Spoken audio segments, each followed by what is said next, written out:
Fãs da F1, sejam bem-vindos ao ano de 1997 da nossa realidade paralela com Senna no grid. Depois de 45 vídeos de spin-offs da realidade paralela com Senna na Williams, é chegada a tão esperada hora de iniciar os spin-offs da fase final da carreira do nosso grande ídolo na nossa realidade paralela. Antes de falar sobre a primeira corrida de 97, permitam-me primeiro falar sobre a dança das cadeiras para a temporada. Em nossa realidade paralela, a ida do Senna para a Ferrari mexeu substancialmente no grid de largada quando comparamos com a vida real, e vimos nos spin-offs de 96 que em nossa realidade paralela a própria presença do Senna no grid fez com que Schumacher não fosse para a Ferrari. Eu aproveito para falar para vocês alguns detalhes que não ficaram tão claros por causa do enorme protagonismo do Senna em 96 paralelo.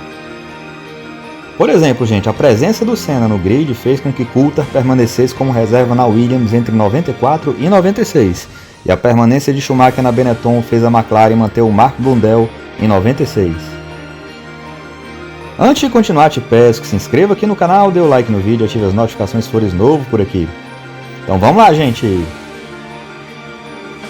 Como a temporada de 97 paralelo será bem mais equilibrada, é importante falar sobre como ficou o grid e também sobre outros detalhes relevantes, pessoal. A McLaren até quis, mas não conseguiu contratar Schumacher para 97. O alemão ainda tinha mais um ano de contrato com a Benetton e só estaria livre para negociações em 98. Sem o alemão, a equipe britânica optou por manter Blundell correndo ao lado de Mika Häkkinen. Com relação a Benetton, o Briatore trabalhava nos bastidores para manter o motor Renault e aumentar as chances de renovar o contrato com Schumacher por mais 2 anos. O outro cockpit da Benetton deveria ser ocupado por Gerhard Berger, mas o austríaco acabou sendo demitido sumariamente no final do ano anterior por desobedecer algumas ordens de equipe dadas por Briatore em 96. Assim, o segundo cockpit da Benetton acabaria ficando com Jean Alesi. A demissão de Berger da Benetton caiu como uma luva para a Ferrari, que ainda buscava um substituto para Irvine para o seu segundo cockpit. Além de ídolo da Ferrari, Berger era também grande amigo de Senna, o que fazia do austríaco o piloto perfeito para o segundo cockpit da Ferrari.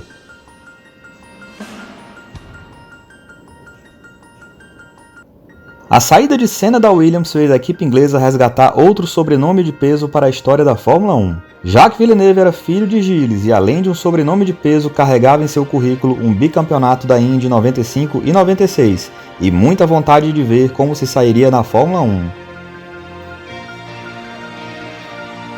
Com relação ao restante do grid, gente, ele ficou praticamente idêntico ao da realidade normal, e maiores detalhes sobre ele, se for o caso, serão mostrados ao longo dos spin-offs da temporada de 1997.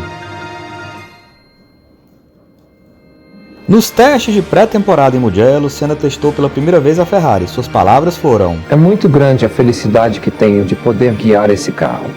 No momento não teremos carro para lutar pelo campeonato, mas temos condições de lutar por algumas vitórias e de evoluir para este e para os próximos anos. A Ferrari é uma equipe diferente, tem uma aura diferente. Os tifosi parecem torcedores de times de futebol. E é muito especial estar em um time assim.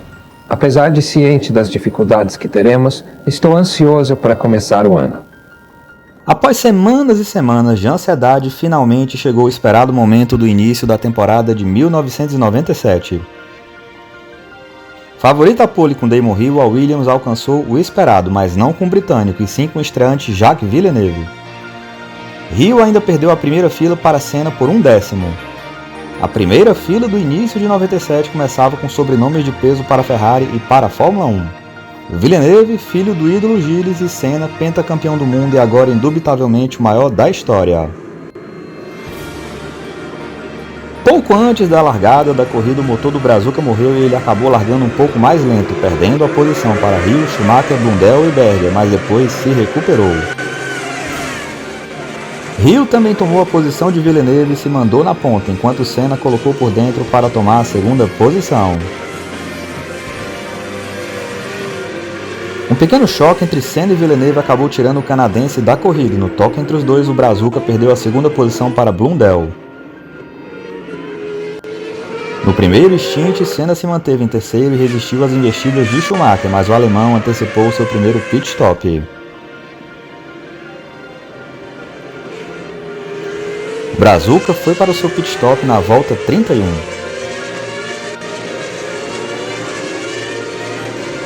E acabou perdendo a terceira posição para Schumacher.